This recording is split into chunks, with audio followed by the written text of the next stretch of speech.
The linchpin of the fourth way is self-remembering. You can study all the ideas of the system. You can become quite knowledgeable. There's so much information, there's so much detail. It's a multifaceted body of knowledge. And you can even engage in some practices related to the fourth way and the system. But the linchpin, the core, the thing everything else connects to is what is called self-remembering. And that's simply the realization of being here, being present. This is not a thought. It's not a feeling. It's not a sensation. And it's not any kind of vision. It's a realization. Self-remembering can be almost thought of as self-realization. It is the self of awareness realizing itself. You realize you're here, wherever you are, whatever you're doing, you realize you're here. The reason it's called self-remembering is it's not that you're trying to remember a thought or an idea.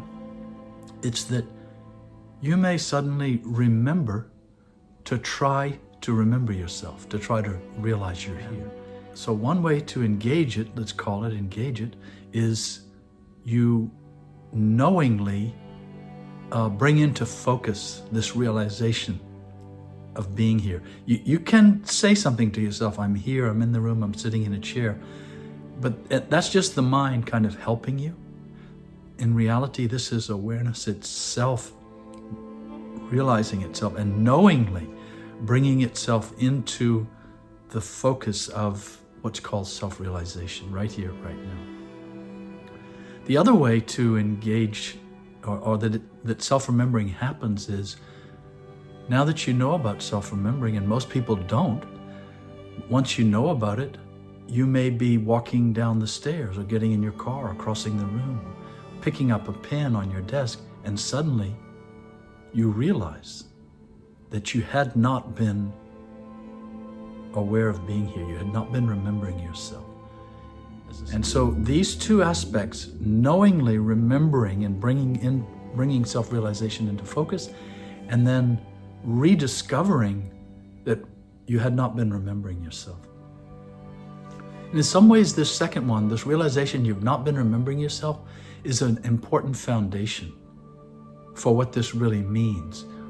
This is, if you ask someone, are you remembering yourself? They'll say yes, but it's not that simple. It's very simple, but it's not that simple. What does it mean to remember yourself? And it's simply by trying to be aware and then catching yourself and realizing you've not been aware.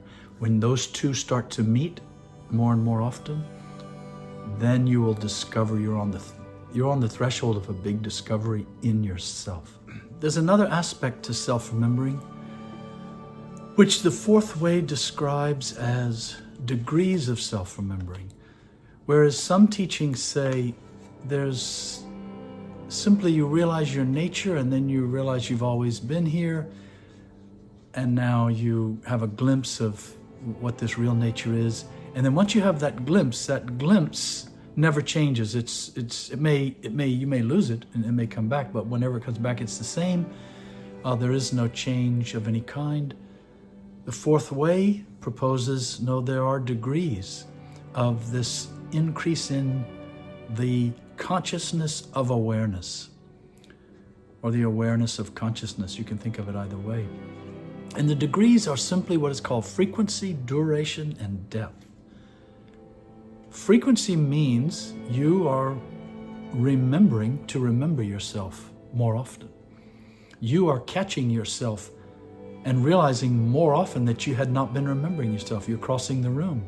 You get to the other side and you realize you were completely in your thoughts. You had no recognition of where you were.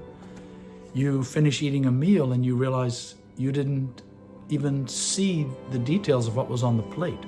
And you didn't really taste your food. You were immersed in your imagination, or talking to someone, or doing something else. And nowadays, of course, with phones and all these distractions with devices, it's so easy to fall into this illusion of multitasking. But when we do that, our attention is going in, it's trying to go in all these different directions. It really can't go in different directions at the same time. It's juggling. It's doing a balancing act. Many things, this, then that, then that, then this, then that. It is switching back and forth in these circuits. And all of this is displacement of presence, of actually just realizing where you are. If you eat your lunch, just be aware of sitting at the table wherever you are, tasting your lunch and eating your lunch. The second is duration, meaning as you begin to remember yourself more often, and as you begin to realize that you had not been remembering yourself more often, this naturally leads to duration, because the impact of those is that when you do remember, the impetus to sustain self-remembering, for presence to sustain itself is greater, it grows. And this leads to duration. And this is important because when awareness becomes more conscious of being aware, its power of perceptivity, you could say, expands and it increases. And this enables what is called the duration of presence or self-remembering. And the third is depth. The same thing. The more often you realize you've not been remembering yourself, the more often you remember to remember yourself, and you're realizing the need to realize yourself. The more those happen, the more they lead to this duration, where now this lens, you could call it almost, of awareness, conscious of being aware, begins to see in a new way. You start to see your world, to see your internal world also in a new way. And then these can lead to depth, where it's a further expansion, it's more profound, more silent, more motionless. It's as though you went from the surface of the earth into the sky and then beyond the atmosphere. And this is also useful in terms of understanding what is self-remembering. What am I doing when I remember myself? What do I experience? Can I observe anything about this frequency and duration and depth? This is also important to understand when you try to be more present and you realize you've not been present and you want to remain more present.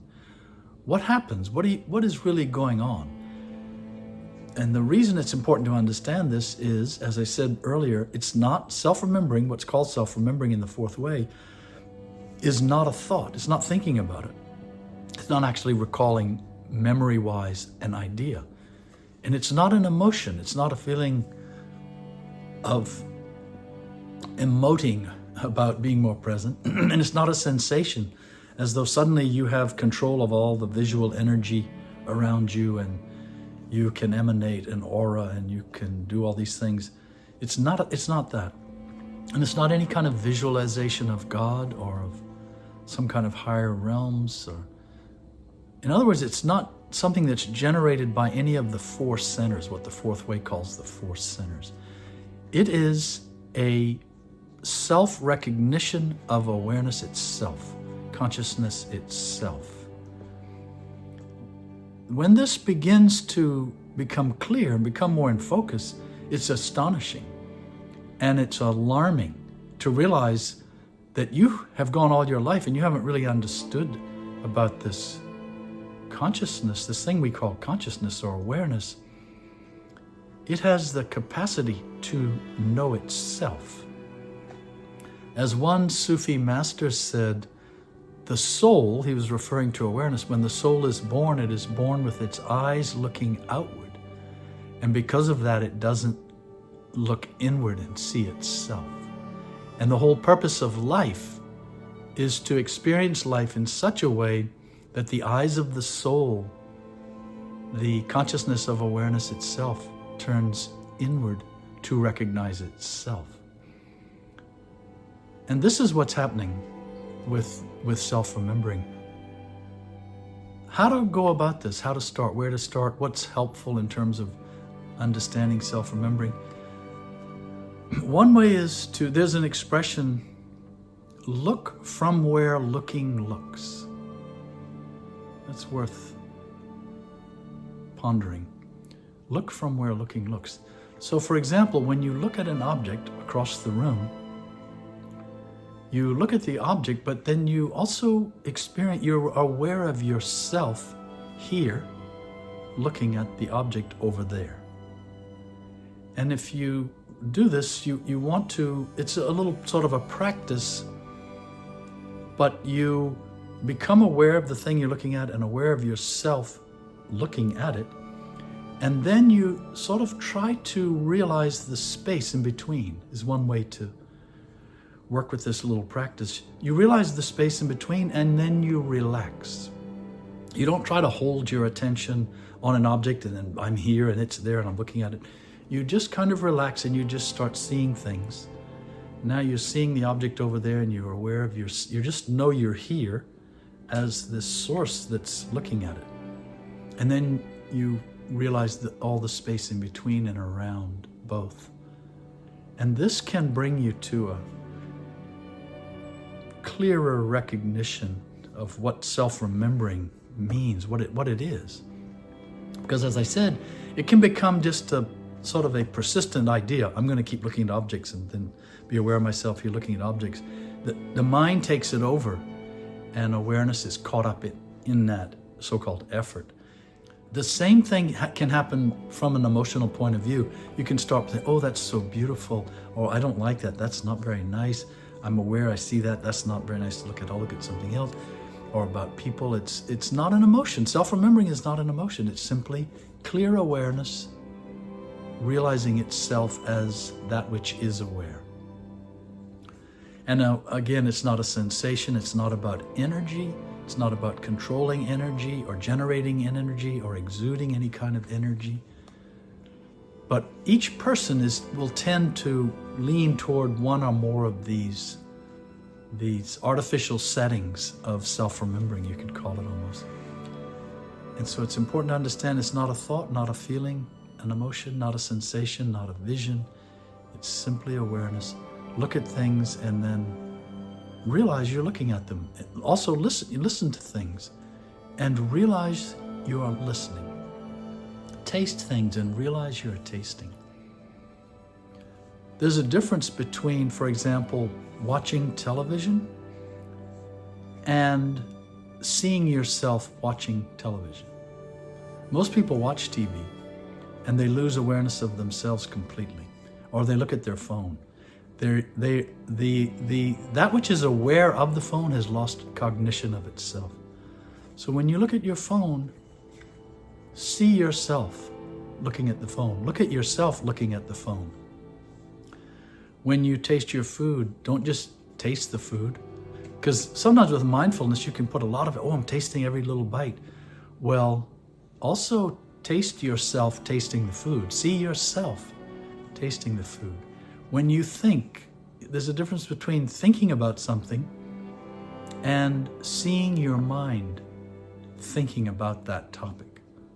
And then seeing your mind is not you. It's not awareness. It's just a psychological device. It need not represent your identity. It's just a tool. And this tool gets programmed in certain ways. So we develop certain attitudes and opinions, points of view, preferences, moralities, all these things, they build up in our mind and then we become those and call that I, me. And it's just our mind. And it's, of course, coupled with our emotions. We learn to put those together and form these attitudes and opinions. So it's one thing to be those. You don't want to become those. You want to see them and realize yourself as the seer. And when that starts to happen more and more, that's real self-remembering, true self-remembering. And again, everything you study in the fourth way is sort of meaningless without this, because everything points to this.